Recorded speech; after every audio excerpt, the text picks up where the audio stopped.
은혜로우신 하나님 감사드립니다. 우리를 불러주시고 이 자리에 앉게 해주시고 또한 성경을 읽을 수 있는 준비할 수 있도록 신학 공부하게 해주셔서 감사드립니다.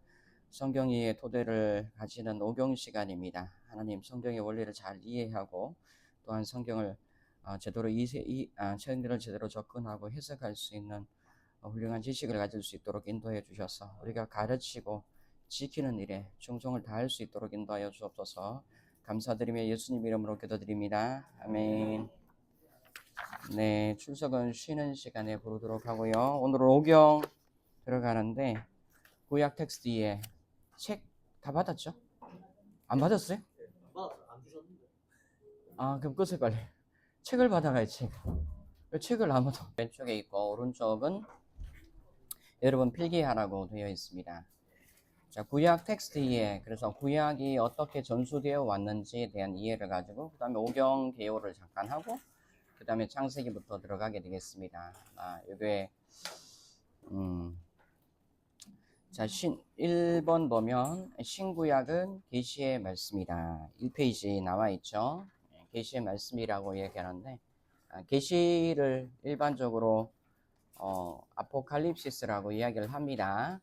아포칼립시스 우리가 영어번 뭐라 그러죠? 묵시 이렇게 이야기를 하죠. 원래 뜻은 묵시입니다. 근데 이제 초창기에 묵시가 아니라 계시라고 이렇게 누가 이렇게 명명하는 바람에 그게 계시가 돼버렸어요. 아마 루터가 아닐까 생각도 해봅니다. 아포칼립시스 여러분 이제 대성당 같은 데 가면 그 여행 가면 크립토라는 말 들어보셨습니까? 교회 안에 무덤이 있습니다. 그래서 교회에 신앙생활했던 성도들도 있고 거기에서 예배드렸던 사제들도 있고 왕도 교회 안에 무덤을 쓰기도 하고 그렇게 해요. 그것을 숨기다, 감추다, 은닉되다 이런 뜻을 가지고 있거든요. 아포라는 것은 떼내다는 뜻을 가지고 있어요. 그래서 아포칼립시스란 말은 베일을 벗기다 그런 뜻을 가지고 있습니다. 그래서 종교에는 자연 종교와 계시 종교가 흔히 있다라고 이야기를 합니다. 편의상 구분으로는. 그래서 자연 종교는 인간은 자신의 힘으로 신을 찾아가는 것이고 계시 종교는 하나님이 계시를 내려주시는 건데 인간이 불완전하고 죄가 있고 허물이 있기 때문에 인간이 재현한 모든 신을 찾고자 하는 노력은 결국 우상이다. 항상 인간은 자기 힘으로 금치라고 인치라고 해서 온갖 노력 들여서 신을 재현해내는데 그것이 우상이에요. 그래서 하나님께서 자신을 드러내 보여주시는 것을 계시라고 이야기를 합니다. 자연 우리가 맨정신이고 제정신이라면 인간이 이 자연 만물을 보면 하나님을 부인할 수가 없어요. 자기 생명의 활동을 보면 하나님 부인할 수 없지만 이 자연 계시로 인간이 도저히 이제 헤쳐나가지 못하니까 특별 계시라는 게 있다. 그래서 성경이 특별 계시다 이런 말을 하고 특별히 하나님께서 자기를 드러내 보여주시는데 세 가지 방편으로 드러내 주셨어요. 너는 누구니? 나는 오민스다. 이런 식으로 하나님 소개하지 않으셨어요. 첫 번째는 하나님은 역사적인 행동으로 보여주셨어요. 피조 세계 가운데 창조가 하나님의 행위 계시가 되고 또 하나는 역사 가운데 하나님이 자신의 행정 세상에서 가장 약소 민족이고 가장 숫자가 작은 이스라엘을 선택해서 하나님이 어떻게 한 민족을 복주시고 책임져 가시는지를 보여주셨어요. 그리고 인류에게 보여주신 하나님이에요. 그게. 그리고 또 하나의 계시가 있는데 행동으로 보여주셨고 역사 가운데 또 하나는 말씀 계시라고 이야기를 하죠. 두 번째 말씀이라는 것은 특별히 우리가 성경이 기록되어 있지만 하나님이 직접 말씀하신 것을 기록한 것을 이야기합니다. 문헌 계시라고 이야기를 하는데 특별히 예언자들로 통해서 말씀 계시가 두어집니다. 예언자가 뭐 사무엘도 있고 10세기도 있고 9세기 뭐 엘리사도 있고 8세기도 있고 7세기도 있고 뭐 6세기도 있고 에스라 느헤미야 시대도 예언자가 다 있습니다. 다 현재가 있는데 특별히 문자화 되는데 특별히 8세기 이사야 선지가 8세기, 예레미야가 뭐 7세기 정도 되는데 예언자의 말씀들이 이제 문자화되어서 하나님의 계시의 말씀으로 우리에 들어와 있다. 보면은 예레미야 36장 2절에서 4절 보면은 여기 보면 예레미야가 계시를 받고 여호와김 같은데 여호와김 왕입니까? 겨울궁에 있는데 자기가 계시를 받은 것을 이제 바룩을 통해서 전해줘요. 전해주는데 이게 별로 우리말로 하면 이제 이재명 대통령이 들으면 아주 안 좋은 악담이다. 계시 내용이 이런 거였어요. 신탁, 직접 받는 것을 이제 오래클이라고 하고 신탁이라고 합니다. 전문용어로. 예, 그래서 바룩을 통해서 보내줘요. 바룩 손을 거치지 않았으면 아마 예레미야는 일찍 돌아가셨을 수도 있습니다. 예, 줬는데 이제 별장에서 이제 여호와김이 듣더니 이게 어떻게 하죠? 진지하게 듣지 않죠. 듣기 싫다고 그러고 다 찢어가지고 불태워버려요. 그러고 난 다음에 하나님 말씀이 다시 예레미야에게 일어나는데 똑같은 말씀을 기록하라 라고 이야기를 하고 그것을 이제 바룩이 기록했다라고 합니다. 그리고 난 다음에 예레미야 36장 2절 4절에 그렇게 돼 있고 마지막 절 한번 32절 한번 가보시기 바랍니다. 예레미야 36장 눈으로 보고 확인을 해야 나중에 부인하지 못할지니 이때 아니면 잘 확인 안 합니다. 36장 여호와김 때 맞군요. 32절 한번 눈으로 보고 입으로 읽는 자가 보게 되니까 한번 읽어보겠습니다. 시작.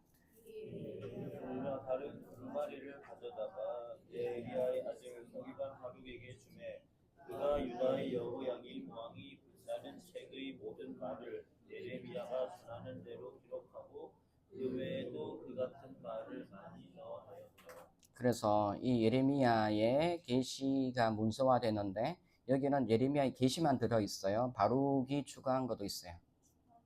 그래서 이게 내시만 달랑 넣으면 이게 아무것도 아니에요. 그래서 이게 어떤 상황에서 어떤 일이 벌어졌는지에 관련돼서 바룩이 많이 썼다고 이야기합니다. 그런 바룩이 쓴 본문이 오늘 우리가 가지고 있는 성경이죠. 그죠? 그래서 보면 여러 말들을 기억했다라고 하는데 이 말이란 말을 다바라고 하는데 그게 말씀이에요.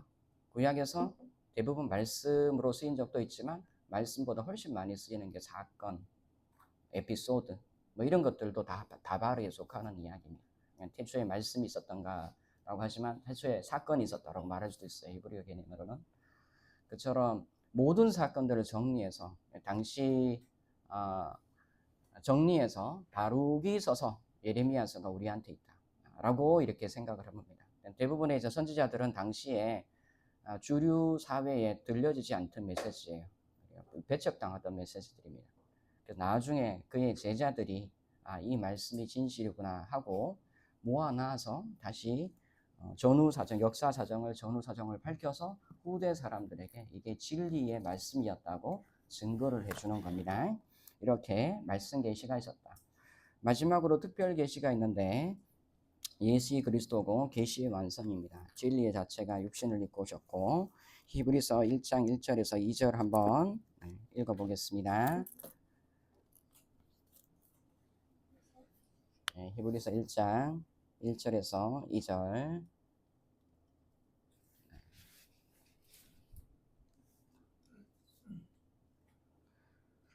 옛적에 선지자들을 통하여 여러 부분과 여러 모양으로 우리 조상에게 말씀하신 하나님이 이 모든 날의 마지막에 아들을 통하여 우리에게 말씀하셨으니 이 아들을 만유의 상속자로 세우시고 또 그로 말미암아 모든 세계를 지으셨느니라. 아멘. 보면 선지자들, 복수의 선지자들이 나오고요. 여러 부분과 여러 형태로 이게 말씀, 우리 조상들에게 말씀하셨고 모든 날의 마지막 세 마리는 아들을 통해서 말씀하셨다라고 이야기합니다. 그래서 예수 그리스도는 하나님의 마지막 말씀, 더 이상의 말씀은 없어요. 그래서 이제 엄격한 개혁 신학을 다루는 사람들은 말씀 계시 외에 또 다른 직접적인 계시에 대해서 굉장히 불확실하다고 생각을 합니다.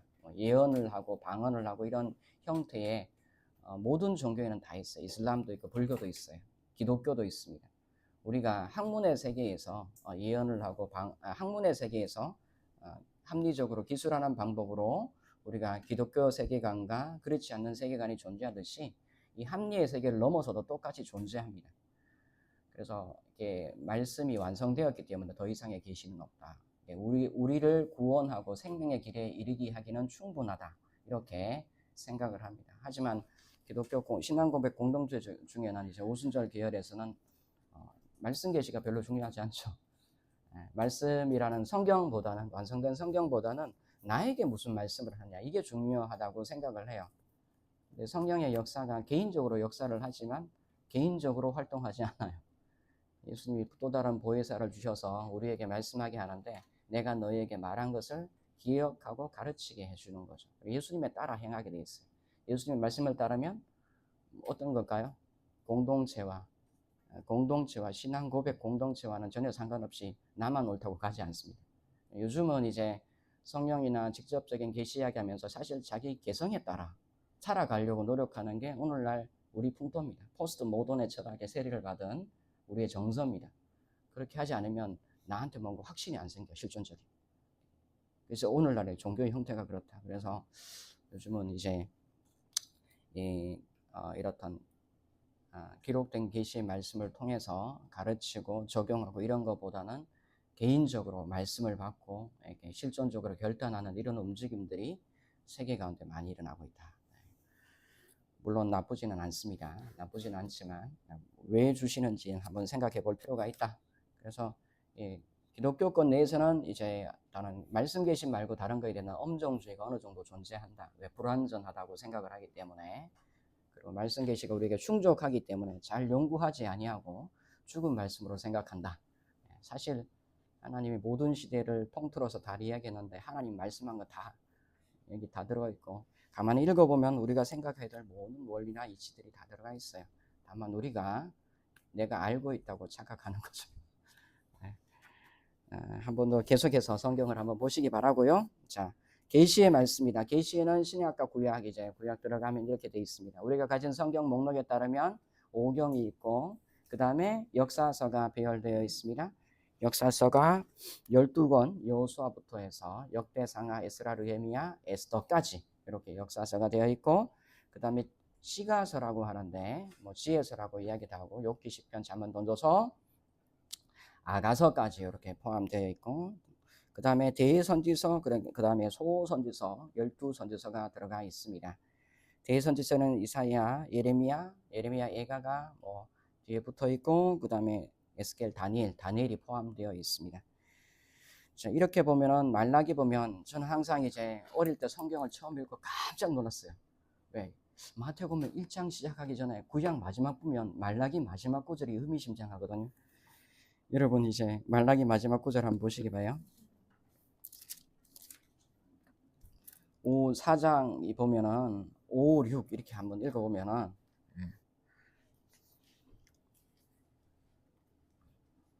보라, 여호와의 크고 두려운 날이 이르기 전에 내가 선지자 엘리야를 너희에게 보내리니 그가 아버지의 마음을 자녀에게 돌이키게 하고 자녀들의 마음을 그들의 아버지에게로 돌이키게 하리라. 돌이키지 아니하면 두렵건대 내가 와서 저주로 그 땅을 칠까 하노라 하시니라. 이렇게 기록되어 있죠. 그리고 광야에 외치는 자의 소리가 딱 나와요. 엘리야가 나온다고. 우와, 이 대단하다. 그래서 이 말라기가 마지막에 배치되어서 이 구절이 나온다는 것은 이 구약과 신약이 메시아를 바라보도록 이렇게 만들어져 있다는 겁니다. 배열되어 있다는 겁니다. 그래서 구약은 오실 메시아를 바라도록 우리의 성경 배열이 그렇게 만들어져 있고요. 자, 구약을 보면 전체적으로 언약이라는 것이 뭐 이방 사람 아브라함을 한 사람 선택했고, 야곱 때는 12아들이 서서 하나의 가족이 되었고, 사라는 불임 여성이어서 아이를 못 낳았죠 원래. 하여튼 한 명 낳았는데 이삭이 있고, 그 다음에 야곱이 있어요. 야곱 때는 한 가족이 되고, 그 다음에 70명이 되고, 이집트에 가서야 비로소 민족을 이루게 됩니다. 민족을 이루고 그 민족이 나중에 출애굽에서는 하나의 국가가 됩니다. 그래서 하나님의 언약이 한 개인과 가족과 민족과 국가를 통해서 인류를 향해 나가는 것을 보게 됩니다.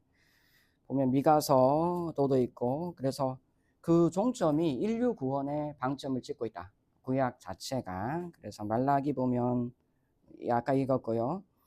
요엘서 2장 28절 보면 그 후에 내가 내 영을 만민에게 부어주리니 해서 모든 민족, 모든 백성들에게 부어준다라고 해서 여호와의 영이 온 세상에 편만한 시대를 이야기를 합니다. 그리고 미가서 4장 2절에서 4절, 이사야 2장에도 나오지만 오라 우리가 여호와의 산에 올라 하나님의 전에 이르자. 우리 열심히 어릴 때 많이 찬양하고 노래했는데 이 노래는 우리가 부르는 게 아니라 넝클이 부르는 노래예요. 넝클이 부르는 노래. 거기 보면은 거기 이 노래를 부르는 사람들은 크리스찬들이 아니라 비크리스찬, 하나님을 믿는 사람이 아니라 하나님 안 믿는 사람들이에요. 그들이 이방의 왕들과 모든 권세와 능력을 가진 사람들이 더 이상 우리가 외교적인 협상이나 칼과 창으로 통해서 우리 가운데 평화를 이룩할 수 없다. 다 버리고 야곱 시온산에 있는 야곱의 하나님께로 가면 우리가 그분의 지혜를 받고 우리에게 이 세상에 평화가 올 것이다 라고 생각을 해서 지금 우크라이나 러시아 전쟁이 있지만 전쟁이 해결이 안 돼. 교회를 가서 가면 해결된다 이런 말입니다. 이게 종말론적 비전이. 그래서 이때 마침내 때까지 하나님을 거역하는 사람들은 존재해요. 부인은. 하지만 그들의 논리의 한계와 능력의 한계로 인해 하나님을 찾아온다. 이게 인류 구원이라는 맥락이 성경은 가지고 있어요. 자, 신약의 분류를 보면 그 기본 문서가 되는 사복음서가 있고 역사서로 생각하는 사도행전이 있고 그 다음에 시가서라는 장르는 없어요. 대신 목회서신이 들어갑니다. 바울의 때로는 개인에게 보내는 편지도 있고 공동체에도 보내는 편지가 있어서 때로는 회람서신, 목회서신 이런 말로 이야기되고 마지막으로는 요한, 사실은 묵시록이죠. 요한 계시록이 들어가 있습니다. 마찬가지로 신약은 오실 메시아로부터 시작해서 새 예루살렘까지 마찬가지로 예수님의 12 제자가 오순절을 경험하면서 지중해를 통해서 온 세계로 퍼집니다. 그래서 신약의 마지막도 온 인류의 구원의 방점이 놓여 있습니다. 그래서 이 계시록 21장 24, 27절을 보면은 만국이 그의 빛 가운데 가고 새 예루살렘 성전으로 그들의 땅의 보화를 가지고 성으로 입성하는 장면이 나옵니다. 거기도 만국이란 말이 나와 있어요. 자, 그 다음 넘어가겠습니다. 이 페이지 넘어가면 구약, OT는 올드 테스타멘트에서 구약이라는 말이고 NT는 뉴 테스타멘트에서 신약이라는 말입니다. 약으로 쓰니까 이해하시기 바라고 구약은 야훼 하나님이 신의 산 율법을 통해서 백성 삼을 이스라엘에게 1차적으로 주신 것이라면 신약은 야훼 하나님이 십자가의 복음을 통해서 온 일을 백성 삼으시려고 주시는 어떤 책이었습니다. 그래서 물론 신약에서 예수님은 한 번도 여호와 하나님이나 야훼 하나님이라고 칭호한 적은 없습니다. 아브라함과 이삭과 야곱의 하나님 또는 아버지 하나님 이렇게 칭호하셨어요. 자, 세 번째 그러면 그리스도교적인 구약 접근, 그리스도교적인 구약 접근을 한번 살펴보도록 하겠습니다. 자, 누가복음 24장 13절 이하에는 엠마오로 내려가는 제자 이야기가 나옵니다. 한번 읽어볼까요? 시작. 시대에 미련하고 선지자들이 모든 것을 마음에 고집 있는 자들이여 그리스도가 이런 고난을 받고 자기의 영광에 들어가야 할 것이 아니냐 하시고 모든 선지자의 글로 시작하여 모든 구약의 신과 자기에 관한 것을 자세히 설명하시니라. 그래, 예수님이 부활해서 옆에 지나가도 몰라요. 예수님인지 전혀 몰라요. 그리고 예수님이 성만찬을 하고 저녁에 떡을 떼어 주시고 그 다음에 이제 축사를 하실 때 기보서 길 가면서 내내서 설명해주고 그 다음에 축사를 하고 떡을 뗄 때 비로소 예수님을 알아봤고 그때 예수님은 그들에게 보이지 아니하더라. 이렇게 기록된 게 엠마오로 가는 제자의 이야기입니다. 예수님은 자기의 사역을 특별히 구약의 선지자들의 전통에서 이어받는 거라고 25절에 이야기를 하고 있고요. 그리고 예수님은 이미 구약에 예견된 사람이라는 것을 모세와 모든 선지자의 글로 시작하여서 모든 성경에 쓴 바를 자기에서 관한 것이다 라고 합니다. 여기 보면은 모세, 모든 선지자 갈로하고 글 돼 있죠, 그죠? 원래 이제 글이라는 거 모든 선지자의 글로 시작하여 모든 성경한데 엔마사이스 다이스 그라파이스라는 말 모든 성경인데 이 모든 성경은 뭐를 뜻할까요? 나름대로 우리 나름대로 이해합니다. 계속. 자, 좀 이따 얘기할 건데 우리의 성경 분류는 모세오경, 역사서, 선지서, 시가서, 그 다음에 예언서로 끝납니다. 예수님 당시의 성경 분류는 아니에요. 성경 목록 배열이 아닙니다. 우리가 가진 이런 성경 목록 배열은 마틴 루터가 1517년 종교개혁하면서 구교의 성경 중에 많은 부분을 이제 제외시키고 새로 배열한 결과가 우리가 가지고 있는 성경이에요. 성경 목록 배열 순서입니다. 예수님 당시의 성경 목록은 크게 모세의 글이라고 해서 오경이란 말은 후에 만들어낸 말이고 그냥 모세의 글이었어요. 모세의 글, 그 다음에 선지자의 글이라고 합니다. 선지자들이라는 게 있고 그 다음에 모든 성경이라는데 모든 케투빔해서 성문서를 뜻합니다. 나중에 이야기할 건데 자 모세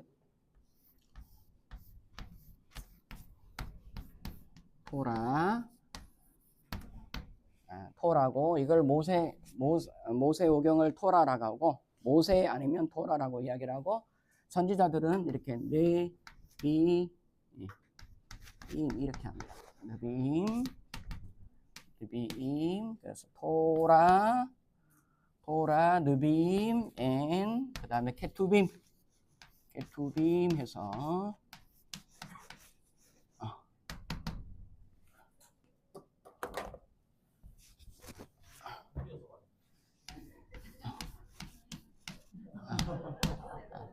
자, 카타브 쓰다죠. 기록되어진 것. 이걸 이제 케투빈 K로 쓰고 이건 성문서라고 합니다. 성문서. 느비임 하면 나비의 복수니까 선지자들, 예언자들. 이게 토라라는 예전에 고착된 말인데 그 다음에 모세 이렇게 나온다는 거예요. 그래서 예수님 당시의 성경 분류 방식은 토라, 예언자들, 성문서, 역사서가 없어요. 역사서라고 하지 않습니다. 역사서를. 여하튼 이 세 가지가 바로 자신을 가르쳐서 이야기한다라고 이야기를 합니다. 이 세 가지를 특별히 이 세 가지를 선지자 전통에 따라 이해해야 된다. 선지자들이 말한 모든 것을 마음에 더디 믿는 자들이여 라고 이야기하고 어쩌면 이게 선지자들이란 전통을 뜻할 수도 있고 모세나 아니면 선지자들이나 모든 성경이 선지적으로 예언적인 글로 받아들일 수도 있습니다. 자, 율법과 1번 보면 율법과 선지자와 자신의 심오한 연속성을 강조하고 있고요. 예수님은 율법과 선지자의 단지 문자적인 해석이 아니라 문자를 넘어서 성경 전체로부터 자신을 봐야 올바로 이해할 수 있다라고 이야기를 합니다. 그리고 그리스도의 신앙의 길은 부활하신 자와의 살아있는 만남이지 그의 주석이 그리스도의 신앙을 이끄는 것은 아니다. 다시 말해서 성경을 읽는다고 다 예수 믿으면 유대인들 다 예수 믿어야 돼요. 그렇지 않아요. 부활하신 분과의 만남, 그 부활하신 분과의 만남이 어떻게 만나죠? 성령이 우리 가운데 내주하시고 이끌어 주셔서 예수 믿는 거예요. 제가 교회에 가서 처음에 전도서 사역할 때 가장 기적적인 이야기. 나만 예수 믿는 줄 알았는데 예수 믿는 사람이 주일마다 모여. 이런 기적이 없어. 근데 그날 마치는 목사님의 설교가 은혜롭지 않고 굉장히 마음이 찔리는 거였어. 4주 내내 했어. 교회에 와서 이렇게 헌신하고 봉사하고 그 찔리는 이야기를 계속 듣고 가는 이게 너무 놀라운 거야. 너무 놀라웠어요. 이거 하나님이 하시는 일이구나. 이게 인간이 할 수 있는 게 아니구나. 그런 생각이 들었어요. 그런 거라는 거예요. 성령이 부르지 않으면 아무도 예수 믿을 수가 없다. 그런 이야기입니다. 그리고 예수님께서 흔히 이런 이야기를 합니다. 구약은 심판하고 진노하고 그리고 어떤 이제 무서운 하나님이고 신약은 사랑과 긍휼과 은혜에 베푸는 하나님이고 이런 고대 교회부터 논쟁이 좀 있었어요. 구약은 신약의 백성들에게 구약이 더 이상 필요한가? 신약의 복음서만으로도 충분하다. 여러분 예수 믿고 난 다음에 구약 성경 읽었어요? 대부분 구약 성경 안 줍니다. 신약 성경 먼저 줍니다. 구약 주면 시편 먼저 주죠. 이렇게 잠언 주거나 그 다음 나중에 이제 세례 있기 전에 한번 통본으로 읽어보세요. 이렇게 됩니다. 그죠? 신약만 가지고도 예수 믿을 수 있어요. 근데 구약은 진노하는 하나님, 신약은 은혜 베푸시는 하나님 이렇게 구분하고 있는데 놀랍게도 예수님이 가지신 유일한 성경은 구약 성경이었어요. 예수님은 구약 성경 읽고 하나님을 믿었고 십자가 고난 받으시고 구원하시고 사랑의 하나님을 전하셨어요. 신약 성경은 예수님이 당시에 완성되지도 않았고 있지도 않았어요. 예수님은 구약은 예수님이 가지신 유일한 성경이다. 우리가 구약에서 뭔가 진노와 심판과 이런 걸만 보고 있다면 뭔가 잘못 보고 있다. 우리의 눈이 개안되어야 된다. 그런 의미에서 신약을 이해하려면 구약적으로 신약을 이해해야 신약이 이해된다. 물론 헬라 문명이 있지만 조금 이런 말하면 과한 표현일 수 있지만 이제 신약은 구약의 주석서입니다. 미드라시라고 하면 유대인들의 미드라시. 물론 신학의 독자적인 부분도 있지만 첫 번째 그리스도인들은 대부분 유대인들이었고 유대식으로 신약을 이해했었다라는 것을 기억해 주시기 바랍니다. 예. 신약은 구약이 주석서다 이렇게 누가 말했다 말하지 마세요. 사람들이 워낙 구약을 잘 이해 못하고 당연히 안다고 생각하는데 안다고 생각하기에 모르도다 이렇게 너희가 눈 본다고 생각하기에 보지 못하도다 이렇게처럼. 네. 자, 한 권의 책으로서 구약 형성 배경 보겠습니다. 네, 구약은 우리만 가지고 있지 않습니다. 우리 영감설 이야기하는데 기계적인 영감설이 있고 유기적인 영감설이 있고 기계적인 영감설은 인간은 단지 도구일 뿐이에요. 네, 받아 적는 대로 쓰는 그런 것을 뜻하고 유기적인 영감설은 그 시대의 사람과 언어와 문자와 역사와 배경을 통해서 저자의 특이성을 통해서 사상을 통해서 소설했다는 게 유기적인 영감설이고 축자와 의미 연관설이 있습니다. 축자는 매 글자마다 하나가 틀림없이 연감됐다는 거고 그리고 의미 연감설은 매 글자는 아니지만 전체적인 의미가 있다, 통일된다라는 의미에서 의미 연감설입니다. 이건 조직신학 때 잘 이야기해보고 자, 축자 연감설은 후대에 만들어진 이제 신학적인 결과물인데 왜 그런 사고를 하게 되었는지는 나중에 여러분 조직신학 시간에 공부하시기 바랍니다. 구약 성경은 우리만 가지고 있지 않습니다. 유대교도 가지고 있고 그리고 이슬람도 가지고 있고 그리고 우리도 가지고 있습니다. 구약 성경 이슬람한테 성경 주면 굉장히 우리처럼 다루지 않습니다. 귀하게 다룹니다. 고귀하게 받아서 굉장히 정숙하게 받아가지고 집에 가장 높은 부분에 깨끗이 정리된 부분에 딱 세워둡니다. 읽지는 않습니다. 교회 갔다 와서 성경책 마음대로 던져놓지 않습니다. 좀 우리가 얼마나 불경스러운지 그들 눈에 보기에는 이슬람 그래요. 구약 성경은 유대인들이 뭐라 그러지?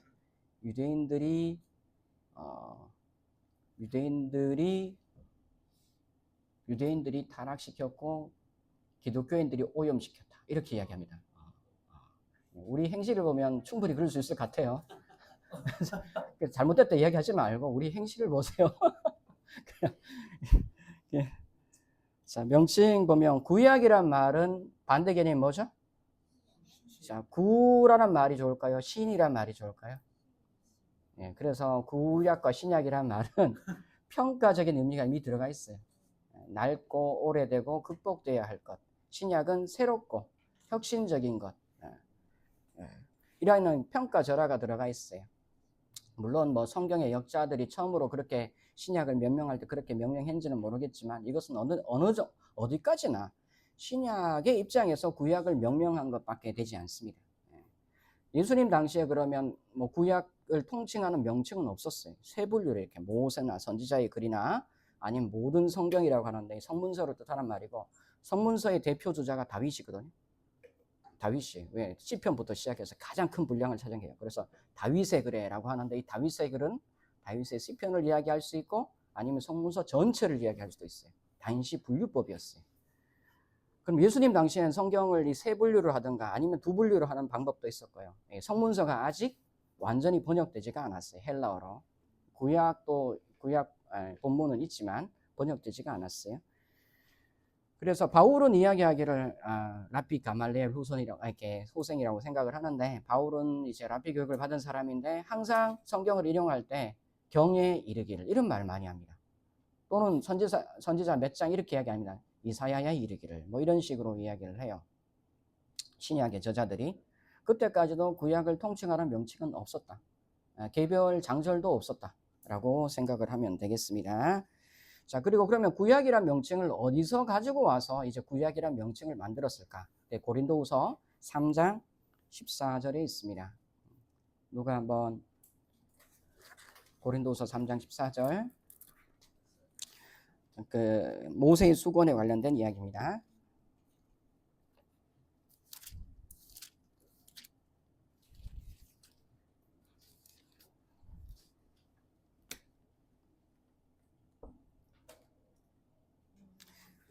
제가 9절 10절 한번 정죄의 직분도 영광이 있은즉 의의 직분은 영광이 더욱 넘치리라. 영광이 되었던 것이 더 큰 영광으로 말미암아 이에 영광이 될 것이 없으나 없으실 것도 영광으로 말미암아 열망으로 말미암은즉 길이 있을 것은 더욱 경건 가운데 있느니라. 우리가 이같이 소망으로 담대히 말하니 우리가 모세가 이스라엘에게 장차 없어질 것에 결국을 주목하지 못하게 하려고 수건을 그 얼굴에 쓴 것 같이 아니하노라. 그러나 그들의 마음이 완고하여 오늘까지도 구약을 읽을 때 그 수건이 벗겨지지 아니하였으니 그 수건은 그리스도 안에 없어질 것이라.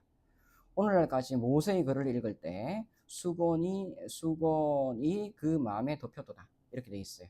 자, 그들이 구약을 읽을 때 그 수건이 벗겨지지 아니하고 보면 구약 뭘까요 이게? 이제 제가 이야기하니까 되죠. 예전에는 그냥 읽으면 구약 전체를 이야기한다. 창세기부터 말라기까지 이렇게 생각했을 거예요. 제가 약간 이제 질문해 보세요 이렇게 하니까 모세의 글이라고 이야기합니다. 모세의 글 중에 특별히 이야기하면 율법의 조문 이야기를 해요. 그러면 모세의 글 중에 특정하면 신의 산 언약을 팔라이아 디아테케라는 말을 써요. 팔라이아 디아테케. 헬라를 안 배우시니까 디아테케. 팔라이아 디아테케. 팔라이아 디아테케. 디아테케라는 말이 팔라이아 복수입니다. 그래서 비아테케라고 이야기를 하는데 디아테케라는 건 이제 언약이고 팔라이아는 오래된 이런 뜻입니다. 그래서 오래된 계약 이거를 옛구 약해서 한 개념 딱 만들면 구약 이렇게 되는 거예요. 큰 강이 있지만 장강은 별도의 지칭이죠, 그죠? 마찬가지로 이렇게 된 거예요. 이것을 옛 언약이라고 번역하지 않고 구약이라고 번역하니까 결국 이게 구약 성경 전체가 된 거죠. 이렇게 우리가 이해하기는 모세의 글이라고 하는데 특별히 오경 중에 율법의 조문을 이야기하는 건 시내산 언약입니다. 시내산 언약은 출애굽기 20장부터 시작해서 시내산 출발하기 전까지 민수기 10장까지가 국한됩니다. 성막 짓고 설계하고 짓고 그 다음에 제사법 있고 그 다음에 뭐 언약서 있고 성결법 있고 또 뭐죠? 정결법 있고 그 다음에 시내산 출발하고 여기까지가 시내산에 있었던 그 기간을 특정하는 겁니다. 그래서 구약은 예수님의 가지신 성경책이었다. 디모데후서 3장 16절 모든 성경은 하나님의 감동으로 된 것이로 교훈과 책망과 바르게 한가 의로 교육함이 유익하니 이 모든 성경은 무슨 성경을 뜻한다? 이거 쓸 때 신약이 없었어요. 물론 이게 신약의 내적인 이제 조명이나 조명을 통해서 바울은 자신이 쓰는 글이 단순히 목양적인 교회 글이 아니라 영감받는 글이라고 이야기를 한다. 그리고 다른 사도들도 바울의 글에 일렀을 때에다 바울의 글을 인용을 하거든요. 그래서 성경에 영감성이 있다라고 사도성이 있다라고 이렇게 연장해서 하지만 엄밀한 의미에서는 구약 성경입니다. 그리고 모든 성경 좀 더 특정하면 성문서를 뜻할 수도 있어요. 당시에 성문서를 성경이라고 이야기를 했어요. 우리말로 번역하기를 성경입니다. 너무 충격입니까? 물론 이제 나중에 나옵니다. 차기적으로 나옵니다. 그래서 여러분이 다 이제 바이블 스터디 하시고 다 공부하셨는데 이걸 우리 특정한 의미가 아니라 확대 적용한 의미로 다 배운 거예요. 그래서 이게 틀렸다 이렇게 말하면 상당히 곤란하다. 우리는 확대 적용한 의미에서 성경을 바라보았던 거지 우리가 뭐 틀린 걸 배운 건 아니다 라고 항상 생각하시면 됩니다. 자, 개신교의 구약 분류의 특징이라고 합니다. 왜 모세 오경이 있죠? 모세교회는 규범되는 책입니다. 오경. 그 다음에 역사는 과거의 이야기고 시가서는 현재 이야기고 예언서는 미래 얘기입니다. 기준이 있고 그 다음에 과거, 현재, 미래 시간의 순서죠. 쫙 배열해놨죠. 이렇게 한 것이 루터의 성경 배열의 노력이었다. 3페이지 두 번째 줄. 자, 유대인들 이거를 구약 성경을 이제 히브리 성경이라고 하고 좀 더 학문적인 의미는 MT라고 합니다. MT는 마소레틱 텍스트라고 합니다. 자, 마소라 학자들이 전수해준 본문이란 뜻입니다. 마소라 학자들이 전수해준 본문, 이걸 MT라고 이야기합니다. MT 가져와라 이렇게 이야기하기도 하고, 때로는 이거를 히브리 성경이라 하게 해도 BHS라고 합니다. 이건 비블리고 히브리어고 슈투트가르트입니다. BHS가 성경 원문입니다. 이게 맞아요. 독일 슈투트가르트에 성서공회가 있거든요. 서울 슈투트가르트에서 발행한 성경, 히브리어 성경 이 뜻입니다. 우리가 가지고 있는 성경이 이걸 원문이라고 합니다. 그죠? 예전에는 슈투트가르트가 아니라 이게 K 붙었어요. 키텔이 편집해서 만든 히브리어 성경 이 뜻입니다. 이게 우리가 가지고 있는 원문이라고 생각하는 본문. 지금은 BHS가 아니라 Q 써요. Q는 퀸타라고 해서 5판. BHS는 BH3의 4판. 1판, 2판, 3판, 4판 있고 이게 5판입니다. 이거 5판 지금 만들고 있어요. 자, 이렇게 된다. 자, MT. 유대인의 MT의 경적 명칭 보면 아까 이야기했죠? 후대 명칭이 오경을 토라라고 한다. 오경이란 말은 상당히 후대에 만들어진 말입니다. 토라라고 하고 예언자들은 N이라니까 N, 케투빔 K 들어가니까 이것을 타낙이라고 합니다. 오늘날의 유대인들은 타낙이라고 구약을 명칭한다. 또 다른 비교로 좀 오래된 명칭으로는 미크라라는 말이 있습니다. 미크라는 것은 기록된 토라. 가라 동사가 있고 미가 들어가서 미크라라고 이렇게 합니다. 가라는 부르다, 외치다, 그 다음에 낭송하다 이런 뜻이 있어요. 그래서 낭송한 책. 그래서 이 기록된 토라를 이야기를 합니다. 또 기록된 토라 말고 유대인들의 전승에 따르면 시내산에서 모세의 율법을 반포하였을 때 그 율법을 첫 번째 해석한 사람들이 있다. 여호수아하고 이스라엘의 장로들이고 그 장로들 이후에 사사들이고 사사들 이후에 예언자들이고 그리고 마지막에는 랍비들이야. 구전 전통의 토라를 미시나라고 합니다. 샤나라는 말 또 이렇게 샤나 쓰고 이렇게 민쓰면 미시나. 샤나는 원래 반복하다, 바꾸다 이런 뜻이죠. 샤나 그냥 쓰면 해를 뜻하는 말이고, 자 그래서 반복. 토라의 반복을 뜻하는 말이다.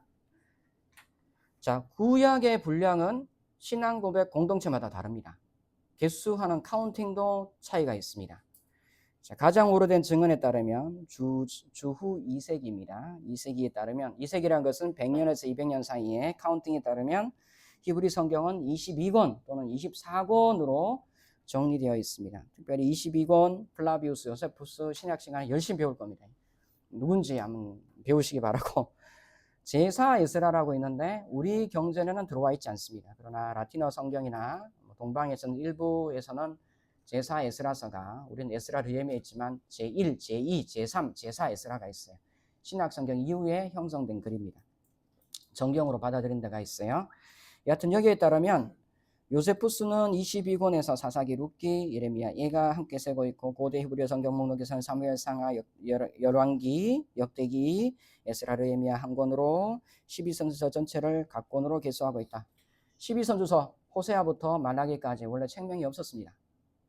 가장 오래된 번역에는 그냥 없이 그냥 도데카 프로페톤, 여기서 12선지서라는 말로 사용해왔고, 우리가 가진 지금 헬러 구약 성경 헬러 번역에는 12선지서가 맨 나중에 말라기가 배치되어 있지만 이것도 후대이고, 원래는 12선지서가 대선지서 앞에 딱 들어가 있어요. 이렇게 12선지서 들어가 있고, 그리고 책명이 없어요. 12선지서.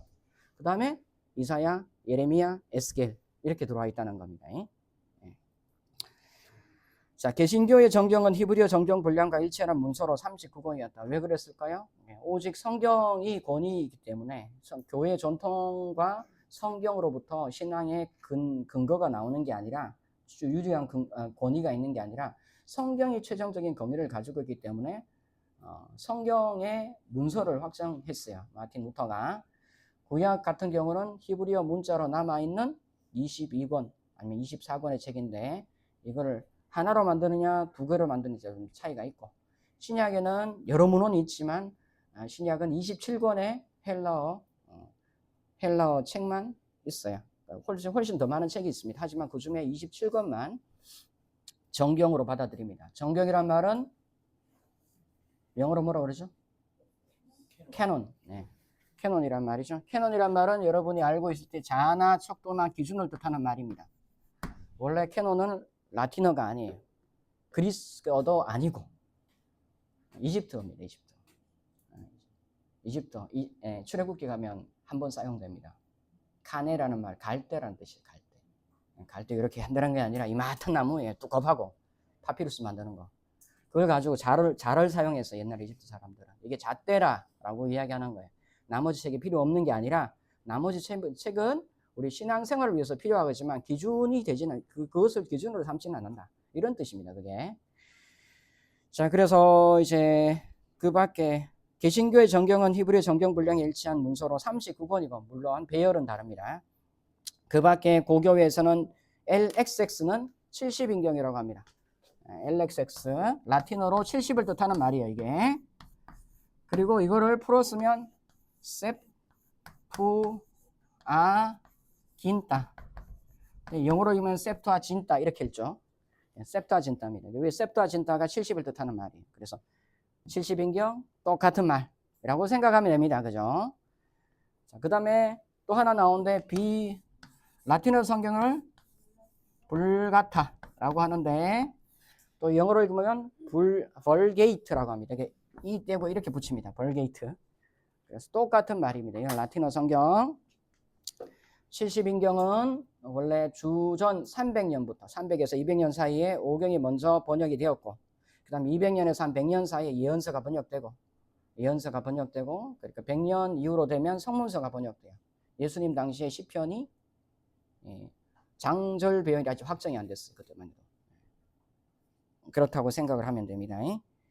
자, 그 밖에 고교회는 70인경과 벌게이트라. 동방교회는 70인경을 따라요. 서방교회는 라틴어 성경을 따라요. 개신교회는 히브리어와 헬라어를 따라요. 자, 70인경에 보면은 70인경 그러면 서방교회가 라틴어 성경을 가지기 전에 표준되는 성경으로 가지고 있었던 거예요. 우리는 개역 개정 성경처럼 가지고 있던 책이에요. 70인경에는 예수님도 아마 이 모든 목록은 알고 있었어요. 보면 제3 에스라 이거도 좀 아마 예수님 시대나 전후에 이제 만들어진 책이고 유딧, 토빗, 그다음에 마카베오 우리가 가지고 있는 70인경 상하가 있는데 그게 아니라 1, 2, 3, 4가 있고 그다음에 오덴이라고 있는데 오덴이 오드란 말이 성가란 뜻이죠. 솔로몬의 성가 헬라어로 되어 있고 헬라 시대에 만들어져 있습니다. 솔로몬의 지혜서 잠언처럼 아주 읽으면 은혜로운 책이 있습니다. 솔로몬의 지혜서라고 시략서 이것도 지혜서입니다. 역사하고 지혜하고 율법하고 같이 관계를 밝혀놓은 아주 아름다운 책입니다. 그 다음에 솔로몬의 시편 우리가 가진 시편 말고도 솔로몬의 시편이라니 신구약 중간에 만들어진 책이 있습니다. 그 다음에 네리야의 아들 바룩이죠. 바룩서라는 게 또 별도로 존재합니다. 그리고 예레미야의 편지라는 책이 또 별도로 존재하고요. 그 다음에 수산나라는 게 있는데 수산나는 뭐냐 그러면 에스더서가 2장이 더 있어요. 70인경에는 2장이 더 있는데 그 중에 2장을 수산나라고 별도로 떼요. 수산궁에서 에스더의 어떤 시험과 생활을 이야기하는 게 수산나라는 책이 있는데 에스더 뒤에 붙어 있는데 이것을 별도로 한 권의 책으로 이야기를 합니다. 그 다음 베일과 용이라고 하는데 베일은 주로 뭐를 뜻할까요? 마르둑을 뜻합니다. 용, 마르둑. 용이나 베일, 마르둑, 바벨론의 주신이죠. 마르둑을 뜻하는데 베일과 용은 뭐라 그러면 다니엘 3장입니까? 3장에 가면 다니엘과 세 친구가 풀무르 가서 기도를 하죠. 그 중간 부분이 한 여러 장으로 확대됩니다. 거기서 다니엘과 세 친구들이 기도하고 노래했던 내용을 이렇게 담아놓은 책이 베일과 용이라는 책입니다. 15권이 더 들어가 있습니다. 그러나 72경도 개별 목록에 따라 약간 분량의 차이가 있어요. 들어간 것도 있고 빠진 거 있고 추가되는 게 있다. 자, 72경의 추가 본문들을 개신교에서는 묵시라고 합니다. 아포크립라고 이야기를 하고 로마 가톨릭 전통에 따르면 가톨릭에는 따르면 추가 본문을 제2정경이라고 합니다. 그래서 여러분 2층에 가면 우리가 개역 개정이지만 공동번역 이런 게 있습니다. 공동번역. 이게 뭐냐면 신구약 성경을 개신교회와 그리고 구교회가 같이 번역했다는 건데 신약은 따로 번역하지 않았어요. 그냥 가톨릭이 번역했고 구약 같은 경우는 이제 개신교회와 이제 구교회가 같이 번역한 책이에요. 그래서 있는데 거기 보면은 또한 구약의 두 번째 부분이 있는데 두 번째 부분 제2정경 이렇게 해서 별도의 책으로 묶으면 이 부분이 있습니다. 그렇게 되어 있다. 그러나 반면 로마 가톨릭에서는 묵시라고 불리는 것이 개신교에서는 뭐라고 부른다? 위경. 위경이라고 부르는 모든 것들은 예수님 당시에 정경처럼 읽혔던 책이다. 이렇게 생각하면 되겠습니다. 그래서 위서라는 개념 자체가 번역이 좀 애매한데 이게 날조 이런 말이 아니에요. 위조 집회 이런 말이 아니에요. 누가 그렇게 이렇게 이해되도록 번역을 해놔서 그래요. 전혀 그런 말 아닙니다. 전혀 그런 말 아닌데 그렇게 돼 있어요. 자, 그 다음에 여기에 들어와 있지 않는 에녹스라는 게 있습니다. 제1, 2, 3, 4 에녹스가 있어요. 에녹스가 있고 그 다음에 이제 제사 에스라가 있고 시리아 바룩스가 있는데 이 위경들이 동방 종교에서 받아들이는 것도 있고 빠진 것도 있고 그렇게 돼 있어요. 자, 한 종류의 외경요? 외경, 위경은 똑같은 말입니다. 근데 한쪽 신앙고백 공동체에 따라 하나는 외경, 하나는 위경 이렇게 부릅니다. 네. 그리고 각각 또 다릅니다. 외경의 목록과 위경 정확히 일치하지는 않아요. 자, 마소라 그냥 책명을 이야기하는 게 훨씬 낫다. 왜 위경보다는 정경 말고는 책명으로 이야기하는 게 훨씬 낫다. 자, 마소라와 고대 역본들의 정경 배열의 비교를 한번 보시기 바랍니다. 자, 마소라 보면은 구격이 있고 탄학이 있고 그 다음에 LXX가 있고 VUL이 있습니다. 모세오경은 다 똑같이 들어가 있습니다. 그 다음에 역사서 우리 구격에는 여호수아부터 에스라까지 역사서지만 탄학에 보면은 어떻게 되어 있냐 그러면 전 선지서, 후 선지서로 나누고 전 선지서는 우리가 역사서라고 분류되는 책들이 들어와 있는데 그 중에 빠져 있는 게 있습니다.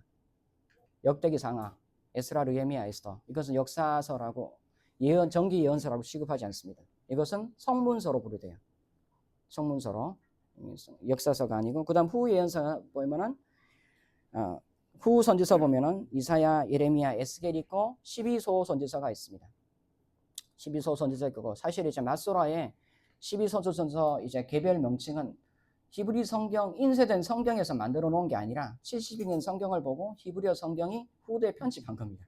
갖다 붙인 겁니다. 이렇게 그렇게 생각하시면 됩니다. 그리고 여기 보면 다니엘이 없죠. 다니엘은 예언서가 아닙니다. 묵시서라고 이것도 성문서로 분리돼요. 성문서로.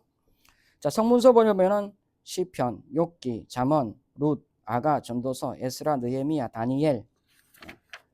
그 다음에 에스라, 역대 상하에 들어와 있어요.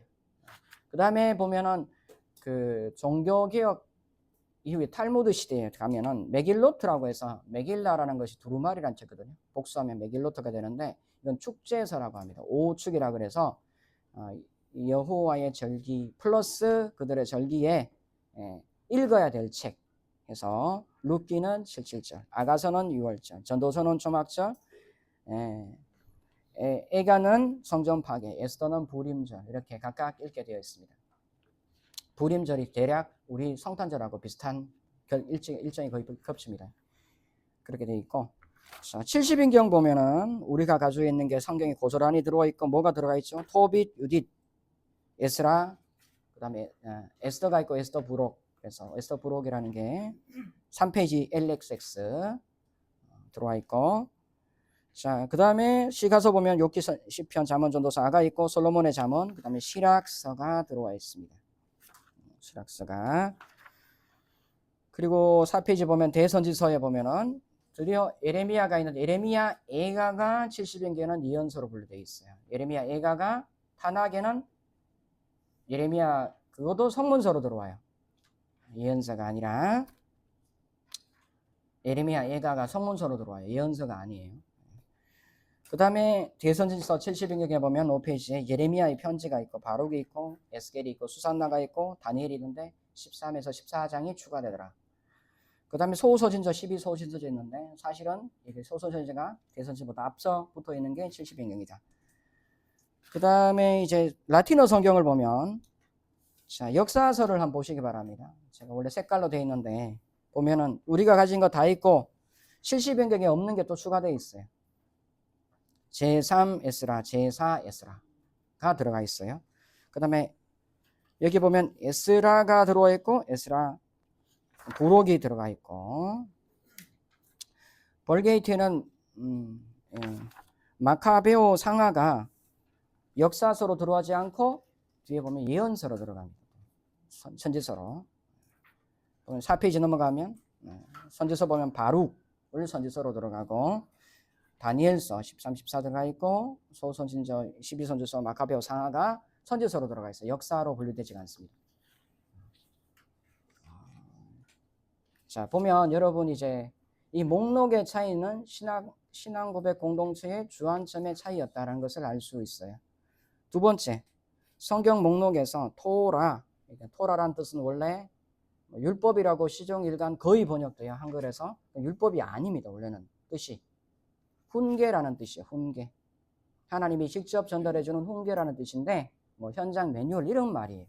근데 그 토라라는 말이 나중에 시내산 언약과 일치해서 율법이라 말하고, 나중에는 이 시내산 언약을 넘어서 아브라함, 이삭 이야기 다 들어가 있고, 뒤에 뭐 민수기 다 들어가 있는데, 신명기 다 들어가 있는 것을 토라라고 이야기를 했다. 율법이라고 이야기를 했다. 사실 율법에는 법률은 일부가 있어요. 나머지는 법률하고 상관없는 이야기예요. 그죠? 그래서 상당히 기독교적인 필터링이 되어 있는 명칭입니다. 자, 일단 율법 토라가 있고, 느비임이 있고, 그래서 하나님의 훈계가 있고, 유대인의 명칭에 보면 훈계에 관련된 역사 가운데 말씀의 작용이 있고, 성문서를 보면은 이건 현재 우리의 예전과 교육을 위해서 만들어진, 유대인들의 경전은 이렇게 돼 있다는 겁니다.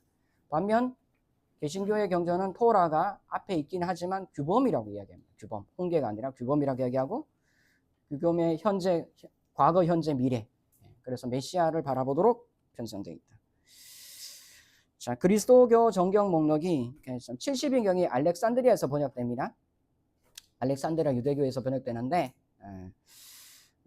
이 선지자가 마지막 위치가 되거든요. 마지막 되면 말라기가 탁 쳐서 위치가 되는데, 이게 처음에는 앞에 와 있어요. 12선지자 앞에 와 있고, 대선지서가 뒤에 가 있어요. 근데 나중에 보면은 말라기 소선지자가 뒤에 가서 말라기가 종장되거든요. 이러한 성경 배열 자체가 기독교의 영향인지 아니면 알렉산드리아 유대교 내에서 영향인지는 여전히 논쟁 중에 있다. 왜냐하면 기독교인들이 항상 70인경 가지고 이제 예수를 그리스도라고 이야기하고 복음을 전했어요. 그러니까 유대인들이 보니까 이제 유대교하고 기독교가 결별하고 난 다음에 유대인들이 보니까 이건 말이 안 된다. 이 70인경을 가지고 있는 이상 이제 기독교인들이 굉장히 유리한 거예요. 그래서 70인경 대신에 70인경 잘못 번역된 성경이고, 우리가 성경을 다시 번역하는데 그게 세 가지 성경이 있습니다. 신마쿠스라는 성경이 있고, 그 다음에 아길라라는 성경이 있고, 신마쿠스가 있고, 테오도시아라는 게 있습니다. 아길라, 신마쿠스, 테오도시아 성경이 있었는데 완전하게 보존되어 있지는 않고, 오리겐의 성경 대조표에 보면은 남아있어요. 테오도시안도 완벽하지 않고 고대 교부들이 은영한 책으로만 남아있어요. 완벽하지는 않아요. 그리고 70인경도 여러 가지 판본이 있습니다. 판본이 있었어요. 자, 이런 상황에서 예수님 이후에 그리스도의 신성과 인성을 토론하게 됐다라고 생각을 하면 돼요.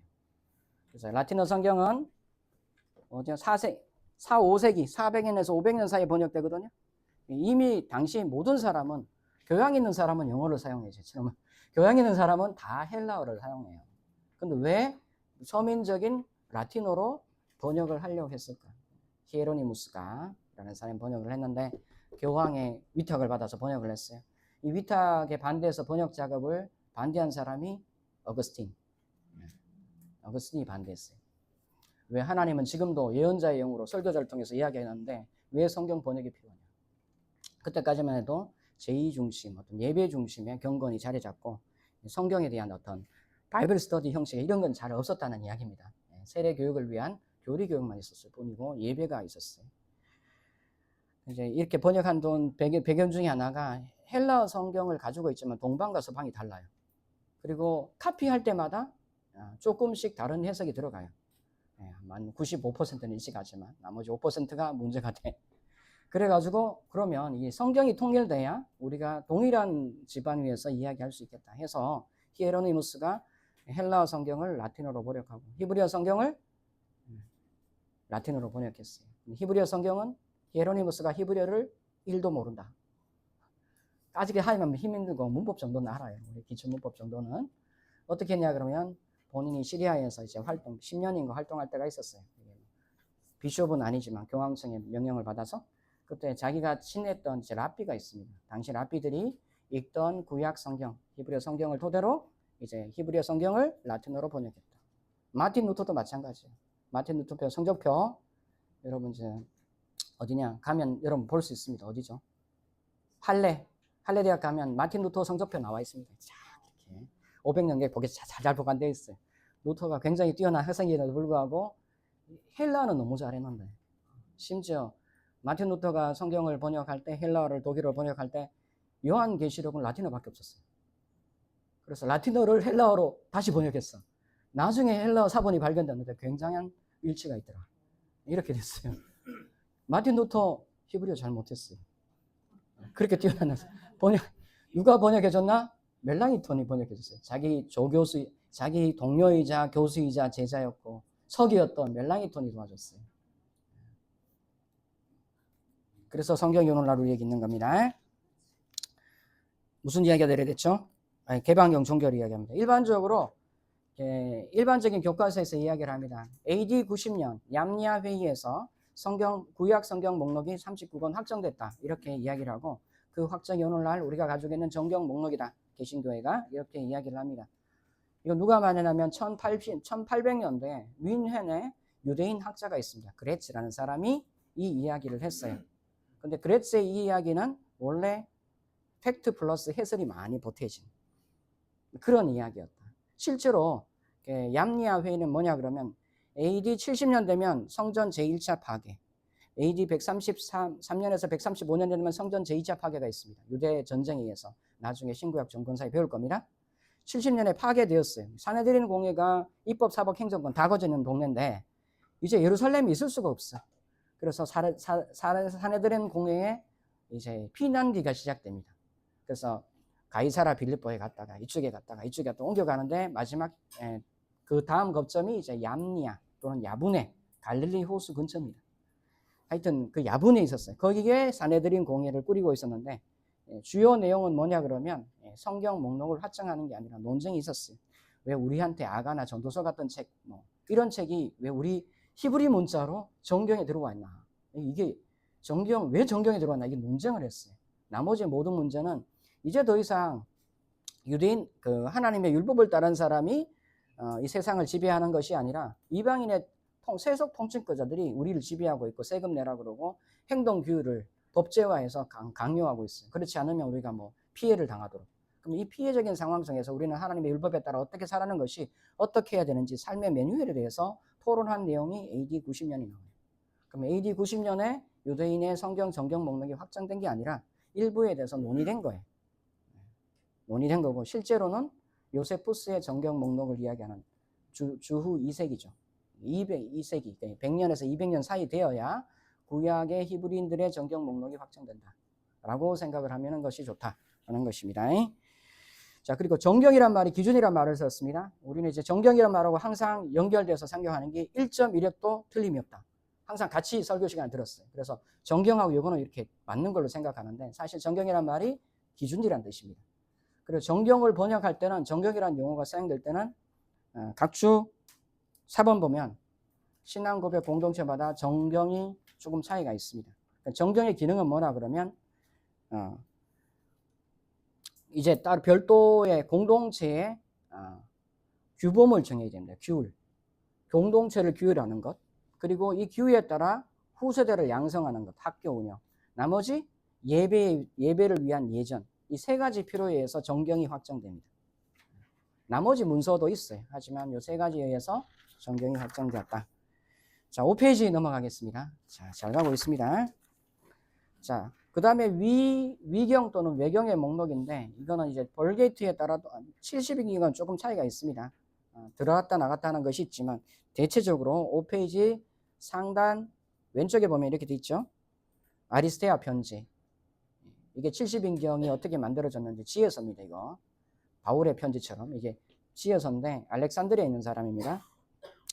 그 다음에 그 다음 밑에 있는 게 예레미야의 승천기.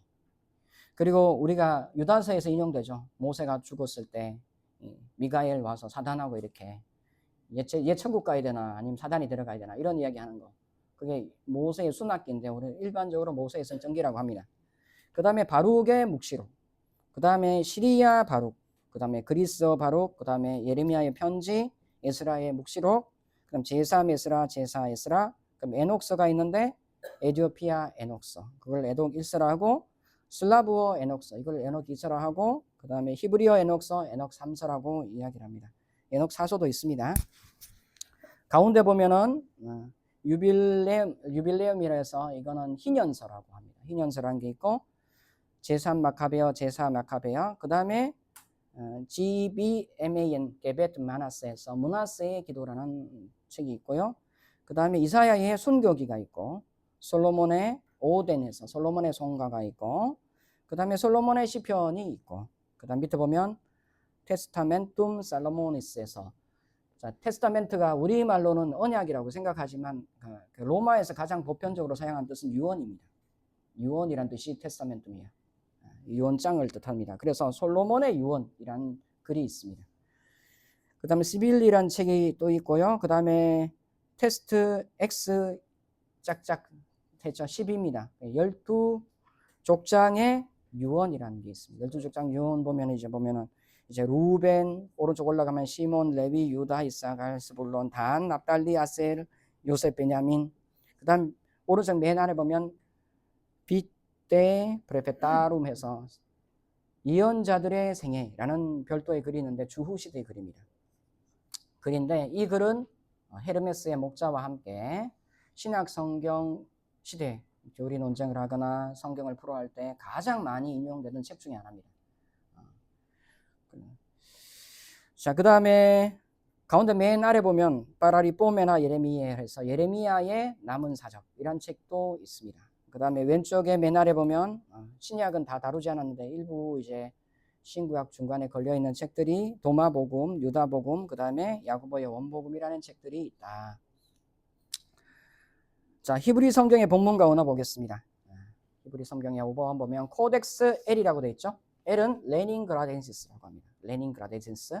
우리가 가지고 있는 BHS, BHK, BHQ의 토대가 되는 것을 바로 코덱스 L이라고 합니다. 레닌그라덴시스에서 가지고 있던 라삐가 아니라 제사장 가문의 코덱스라는 뜻입니다.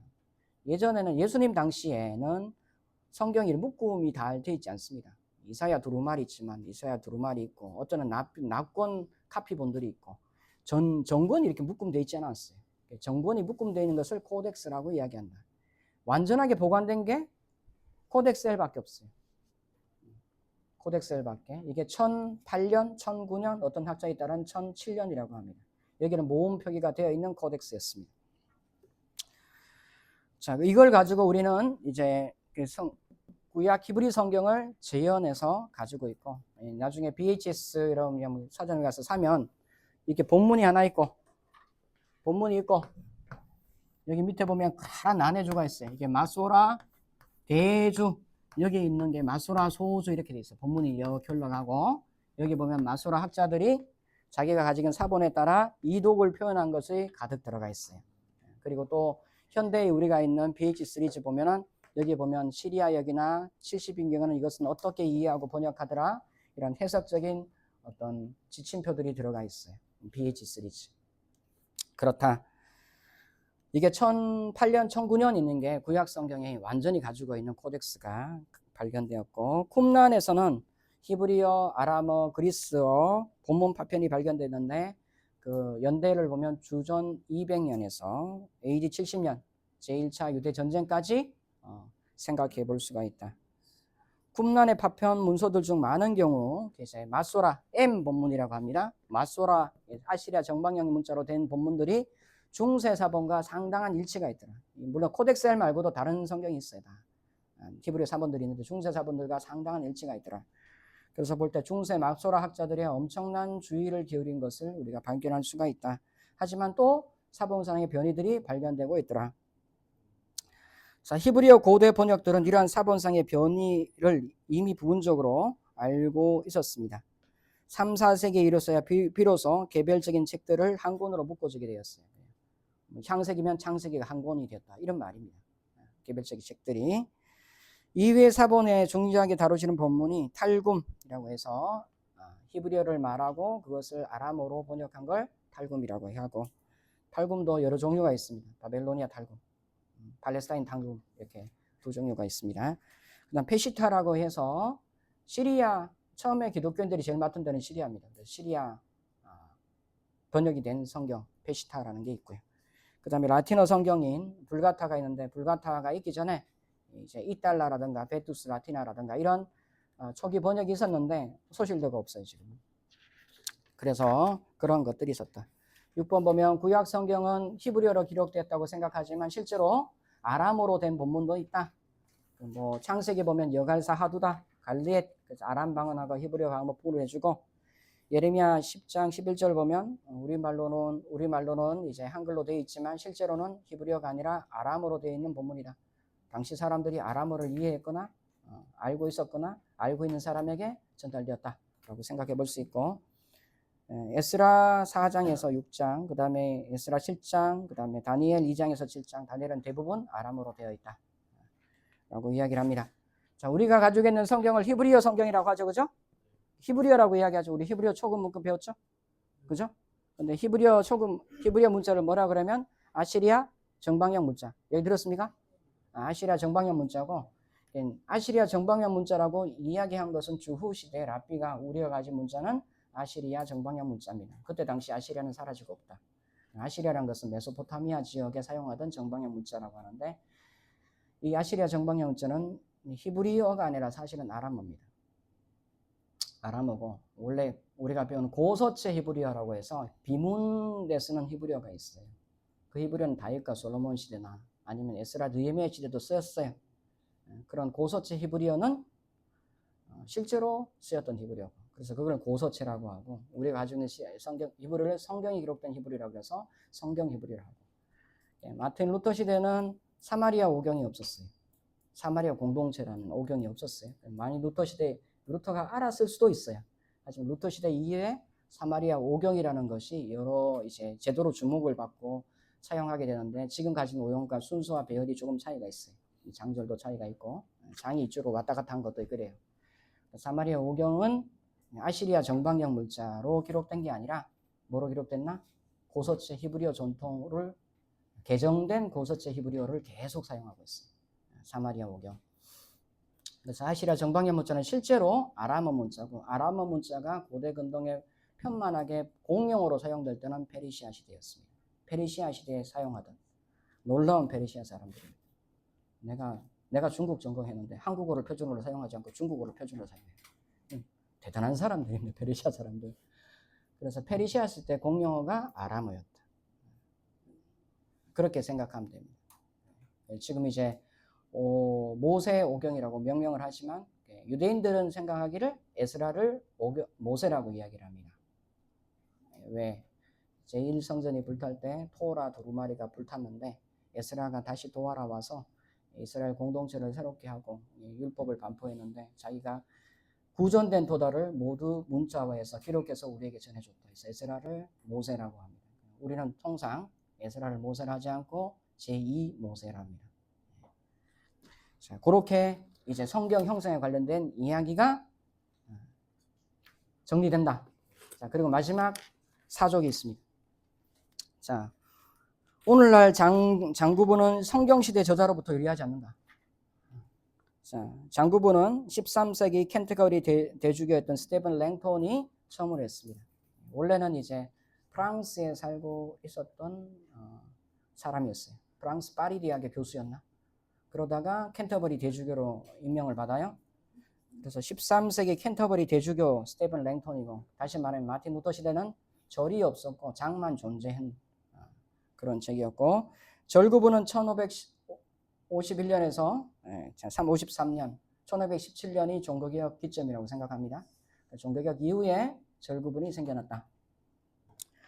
그리고 절구분은 유대인들에게는 관습적이었지만 그럼에도 약간의 절 이동이 있었다. 쿰란에서 발견된 사본들은 고대 유대교회에서 예전적인 목적에 맞게 장절을 구분했음을 알 수 있다. 그래, 예전적인 목적, 교회에서 읽는 목적으로 장적을 구분했지 오늘날 우리처럼 내용상 구분은 좀 달랐다라고 생각을 하면 되고, 랍비 시대에 보면은 주후 시대죠.